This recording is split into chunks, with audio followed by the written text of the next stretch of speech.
ಭಟಿಸಿದೆ.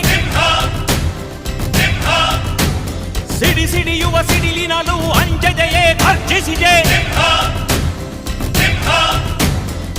ಹೆಜ್ಜೆಲೆ ಅಚ್ಚೊತ್ತಿದೆ ಕಟು ಸತ್ಯವು ಧರ್ಮ, ಕಣ್ಬಿಟ್ಟರೆ ಎದುರಾಳಿಯು ಭಸ್ಮವೇ